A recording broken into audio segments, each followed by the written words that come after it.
Did you know that since 2015, the Pentagon has had its own group of what are essentially digital Navy SEALs? This group comprises elite hackers and coders who have helped the military use modern software and cybersecurity practices to improve battlefield operations. But they all just suddenly quit. Why? These tech warriors were respected across the military, yet government higher-ups blocked them from carrying out some key initiatives. What were they? And what went so wrong that the entire unit simply walked out? Let's rewind a bit. The Defense Digital Service, or DDS, was created in November 2015 as a special team within the Pentagon. Its goal was to bring fast, modern technology solutions, similar to those used in Silicon Valley, into the military's digital systems. DDS was built like an elite unit that surges into action when a tough problem emerges, just like Navy SEALs. Unlike most government departments, DDS worked more like a startup, focusing on speed, creativity, and designing with the end user in mind to solve urgent tech problems.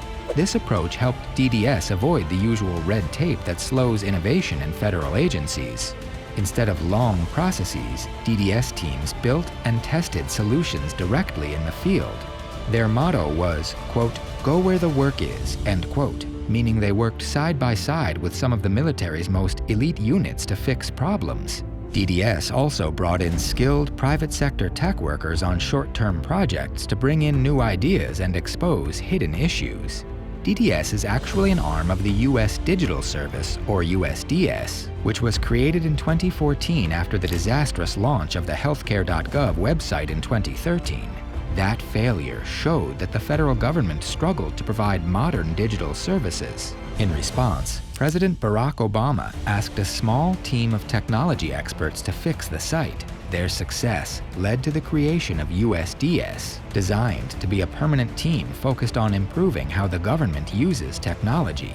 USDS itself was inspired by the Government Digital Service in the United Kingdom, which had success using small, flexible teams within government offices. Following this idea, USDS began placing small, expert teams inside federal agencies like the Departments of Defense, Veterans Affairs, and Health and Human Services. These teams worked side by side with agency staff to find problems and quickly create digital solutions that focus on users' needs. One of DDS's major initiatives is called Hack the Pentagon, which was the first bug bounty program run by the federal government.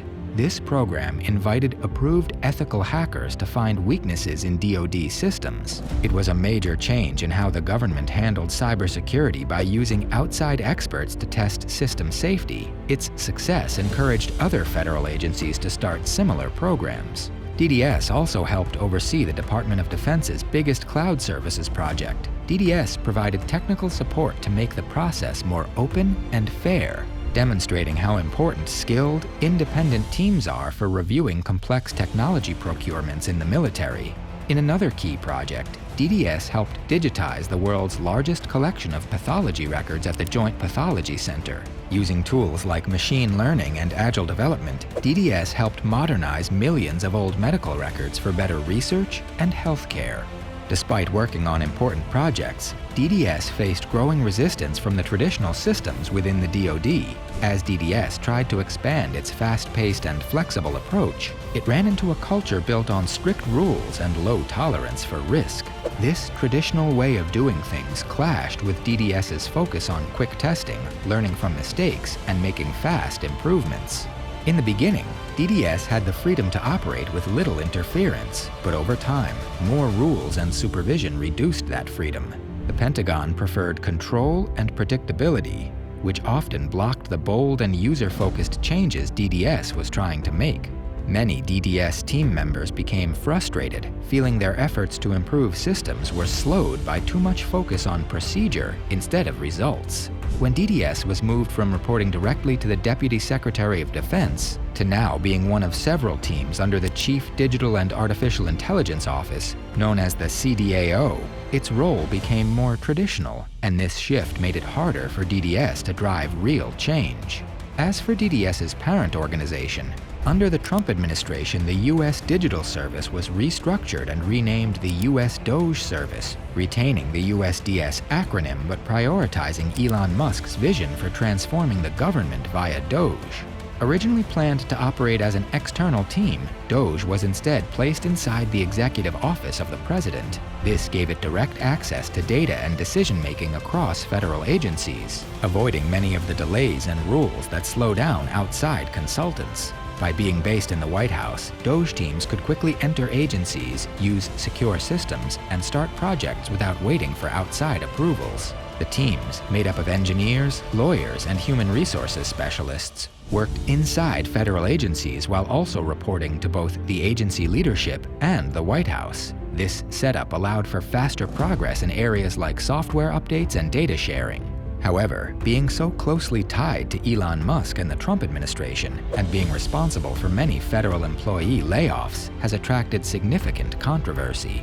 Let's go back to DDS. By 2024, the team started to fall apart as many important leaders and skilled tech workers quit. They left because they felt burned out, had less freedom to make decisions, and believed the team had moved away from its original mission of bold, fast-paced innovation. Many had joined DDS hoping to make big changes quickly, but instead, they found themselves stuck in a slow-moving system with changing goals inside the DoD. A big reason for this change was the Pentagon's shift to more centralized control under the CDAO. As DDS was merged into the CDAO, its fast and independent style was replaced with more controlled, top-down management. While CDAO focused on spreading AI and data use across the DoD, it also added more rules and oversight that clashed with DDS's flexible way of working. This change, along with Doge's unwillingness to utilize DDS to help modernize the Pentagon, slowed innovation and frustrated the DDS team, causing its members to resign and essentially ending the team's operations. DDS made a strong impact across the military by creating useful digital tools and changing the way work gets done. DDS brought in modern software methods and user-centered design. These approaches helped improve how digital services are delivered in the traditionally strict and traditional military environment. Even after DDS was merged into CDAO, its ideas still seeped through parts of the bureaucracy. Techniques like building quick prototypes, conducting research with users, and improving services step by step were used by other DoD groups and software teams. This helped speed up digital changes across the department, which are ongoing to this day, even if the DDS team is no more. The Pentagon's tech commandos gave it everything: skill, speed, and Silicon Valley smarts. But when red tape takes priority over results, even the best walk away. Will future innovation teams survive where DDS couldn't? Let us know your thoughts below. And don't forget to like, share, and subscribe for more deep dives.